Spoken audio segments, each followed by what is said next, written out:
I don't know if I've mentioned this on this channel, but my day job involves IT, and that's a really fast-moving field.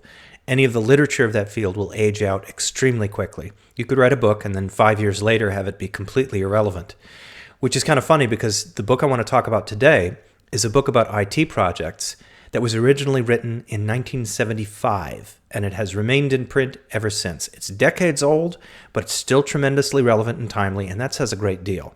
And I think it also has a great deal to say, not just to project managers, but to science fiction and fantasy creators. The book in question is called The Mythical Man Month by Frederick P. Brooks. And Brooks is a longtime veteran of the world of computing. He was part of the team that made the IBM OS 360 computer in the latter half of the 1960s. This was a big project that came in late, that cost a lot of money, and the end result was a machine that didn't even perform that well at first. Eventually, all of the problems with it were fixed, but there was this pervasive sense of, all right, what happened here?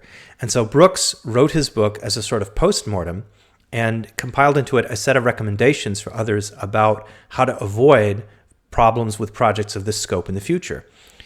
The first problem that he identified, and really the source of a lot of the trouble they had, was a misperception about how long things would take, and that was in turn due to a misperception of how labor could be subdivided across a project of this scope. There was in the air this idea of a unit of work called a man-month. And the idea behind a man-month is it is how much work can be accomplished by one man over the course of a month. So if you have something that would in theory take 5 man-months to complete, the idea was that you could assign 5 people to it and you would have the whole thing completed in 1 month. Now, the problem is this is only valid if the task in question can be partitioned cleanly and evenly across those 5 people, if they don't need to communicate with each other at all, if they are totally separate.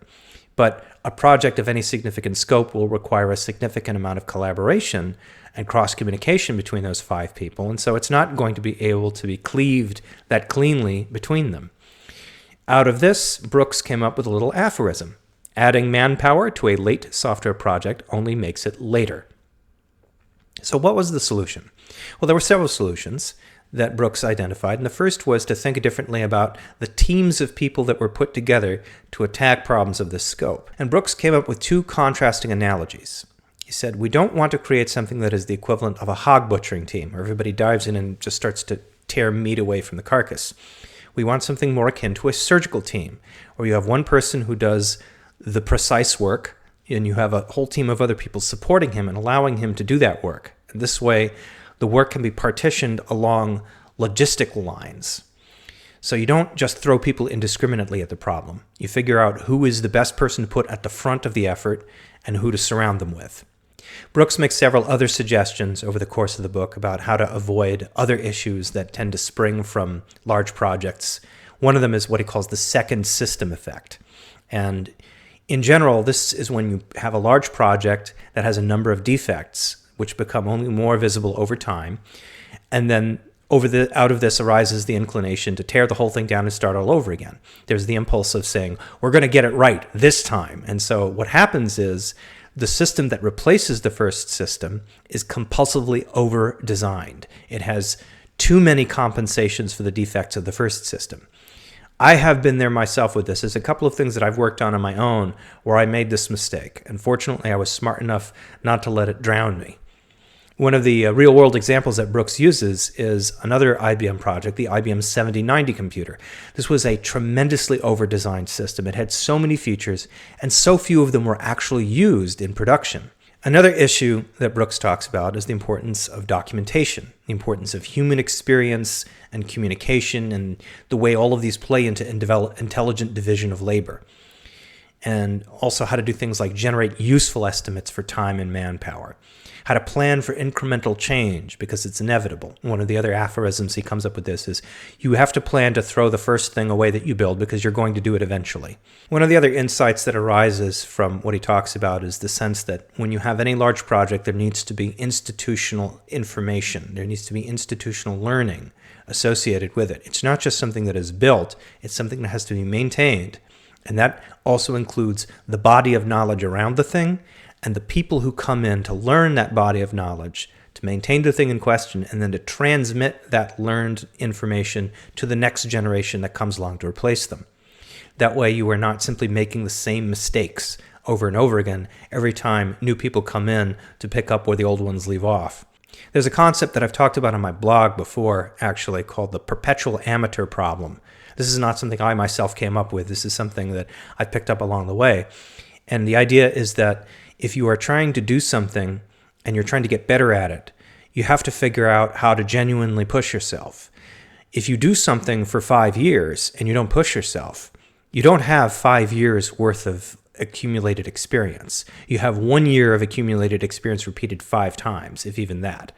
And so what Brooks is recommending includes recommendations for how to defeat that sort of systematic amnesia, how to actually learn from your mistakes and transmit those things to whoever comes along next. Okay, now comes the part where I tie all of this into how science fiction and fantasy can work. And the obvious way to think about it is if you are talking about something in a science fiction setting that involves a big project, but big projects are endemic to works of fantasy too. So a way to think about it would be, what are the big things in your setting, whether SF or fantasy, that require this kind of technical teamwork and require it on a schedule or have other restrictions or other compulsions associated with it?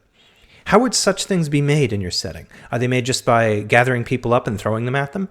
Or are there actual institutions involved? And what do those institutions look like? Are they academic? Are they industrial? Are they ecclesiastical even? And what is it that they're actually trying to build? Is it something that is designed just for their own edification, or is it something that is supposed to help the world as a whole? How is it failing or succeeding?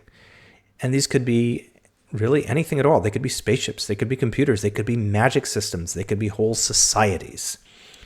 There's actually a very nice section in the book where Brooks makes some analogies between modern software projects and older things like cathedrals, which required an enormous amount of collective effort over many decades to execute correctly. So a fun question you could ask yourself is, what would Brooks think about the project in my book, or projects, plural? What recommendations would he make? What kind of people would he want to bring in, and how would the team be structured to handle this? It makes for a really wonderful thought experiment. And these don't even have to be things that show up on the page. They could be things that inform the background of the story. So once again, the book is called The Mythical Man Month by Frederick P. Brooks, and it is available both in physical and digital editions. The most recent editions of the book also include a relatively recently written essay called No Silver Bullet, which is also worth reading.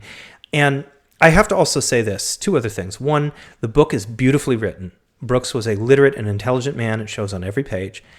And if you are not yourself a software engineer, I do think you will still get a great deal out of the book, because a lot of what he talks about, you don't necessarily have to know about software engineering to be able to really grasp. The way that he plays his ideas out and the way he compares them against each other, they should give you plenty to work with. So please check it out and see what you think.